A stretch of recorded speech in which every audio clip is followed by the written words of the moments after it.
नावावर असतोय तुला आता सुखासुखी सोडणार नाही. आता तुझा मालात प्रवेश केला तर भक्ता तुझा शेवट तू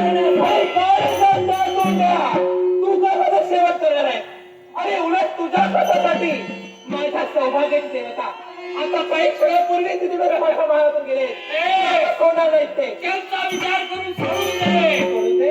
कारण मला सांग, तिथं तुझी पितृदेवता आली होती की नाही? निश्चितच आली होती. मग ती तुझी पितृदेवता नसून माझ्या जवळ असलेली मायावी विद्या आणि त्या विद्येचा उपयोग करून तुझ्या पितृदेवतेचं रूप घेतलं आणि स्वतः म्हणजे स्वतःच इतकी साधना करण्यासाठी ही असली कुकर्म तू करू लागला. आता तुला सोडणार नाही. काय करणार? तुला काय वाटलं? काय करणार? माझ्या हातासाठी तू इथपर्यंत आला. तुझ्या हाताला तुम्हाला मृत्यू देणार आहे. अरे मृत्यूचं भय कुणाला? या शतभिषेला पुण्याचं मरण आज जरी आलं तरी चालेल, पण शेवटपर्यंत स्वाभिमानानं मरे. जगले ते फक्त माझ्या सौभाग्यासाठी आणि मरेल फक्त माझ्या सौभाग्यासाठी.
आणि केवळ राज्याला प्रसंग